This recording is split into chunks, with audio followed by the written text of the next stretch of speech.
Hello one and all. Hope everybody is doing well. Today we are going to start the new chapter. Chapter number 4, Chemical Kinetics. In this chapter, we are going to deal with the topics such as what are the types of chemical reactions? How do we estimate the types of chemical reactions? How can we assess their speeds? Also, we'll study about various kinds of laws in this video. So let's move on to the explanation of the chapter.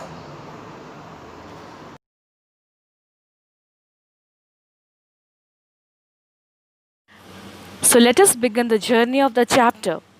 In this session, we will be covering the topics types of reactions, rate of reactions, instantaneous rate of reactions, factors affecting the rate of reaction, rate law expressions. The chapter name is Chemical Kinetics. It is a branch of chemistry that deals with the speed or rate of chemical reactions. All the factors that affect the rate of reactions and their mechanism of the reaction is comprised under the branch of chemical kinetics. Chemical reactions on the basis of rate of reaction can be classified into three types. First is the instantaneous reactions.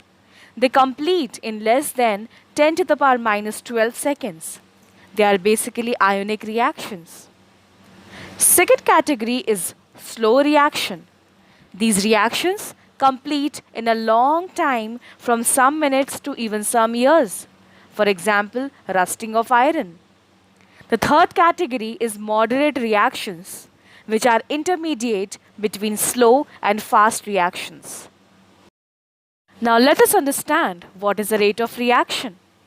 It is the change in concentration of any one of the reactants or products with respect to time. The units are moles per liter per second or atom, that means atmosphere per unit time. The rate of reaction can be depicted is equal to decrease or increase in the concentration of reactant or product respectively with respect to time.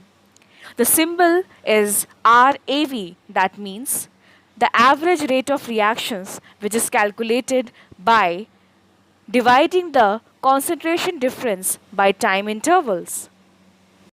Now we can see with the help of a chemical reaction how average rate of reaction is computed. The coefficients of reactants as well as products, they are given the position of denominators.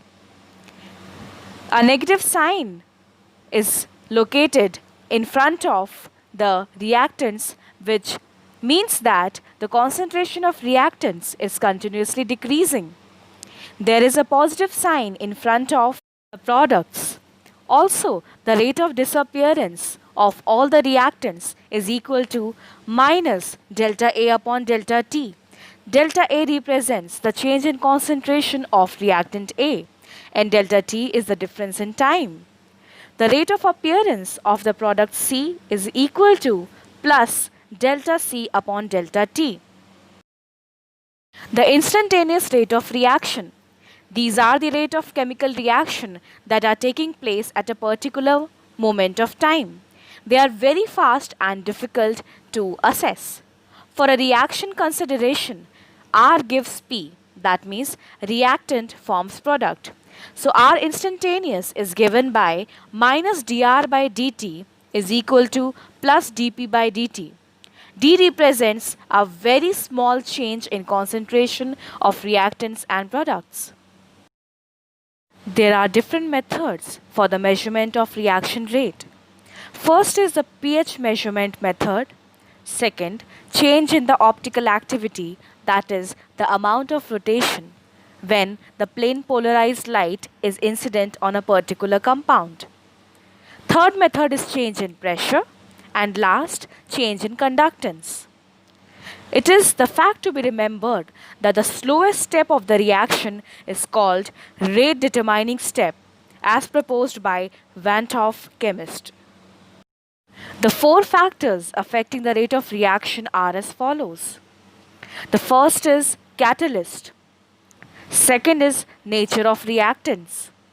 Third, concentration of reactants. And last is temperature. Catalysts do not take part in the chemical reaction, they just speed up the reaction. Nature of reactants should be such that the factors may affect the rate of reaction in the increasing capacity. Concentration of reactants should be such that it should be enough to drive the reaction in forward direction. And temperature, when it is increased, the rate of reaction automatically gets high. Now we will understand with the help of rate law expressions how the law of mass of action is applicable. Considering an example of A plus B gives products.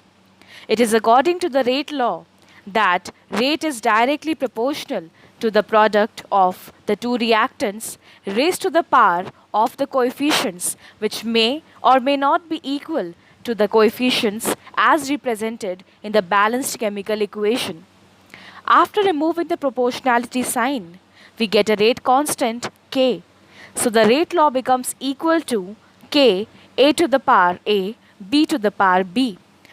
It is a fact to be noted that the coefficients small a and small b need not be the same as represented in the balanced equation. Rate law expression is basically derived from experiments. It is observed that the rate of reaction is found to be depend on the two coefficients alpha and beta which need not be the same from the balanced equation. So we can resolve the rate law as rate is equal to k a to the power alpha and b to the power beta, where a and b are the molar concentrations of the reactants respectively. K is called the rate constant or the velocity constant, and the entire expression is called rate law. So students, so far we have discussed the topics such as types of reactions, including instantaneous rate of reactions. In later videos, we will be covering the other topics such as order of reactions, molecularity of reactions, etc. So revise all the topics thoroughly and appear for the next video. Till then, take care and thank you.